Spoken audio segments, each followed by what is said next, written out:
তোমার সাথে আরো কিছুটা সময় থাকার ইচ্ছে ছিল হাতে হাত ধরে আরো কিছুটা পথ হাঁটার।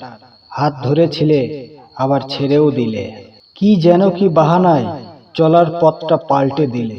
সে পথটা সাজিয়েছিলাম তোমারই জন্য খুব যত্নে।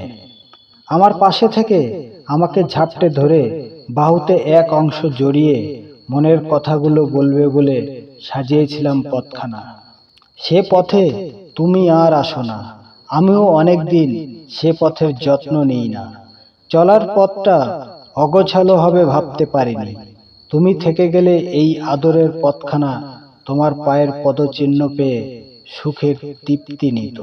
সে পথে আর কাউকে হাঁটতে দিই না কারো পায়ের পদচিহ্ন পড়তে। সাহস পাই না সে পথ নতুন করে সাজানোর। যে পথে তুমি আর হাঁটবে না, সে পথ থাকুক পরিত্যক্ত, নিঃশ্বাস ফুরাবার শেষ পর্যন্ত।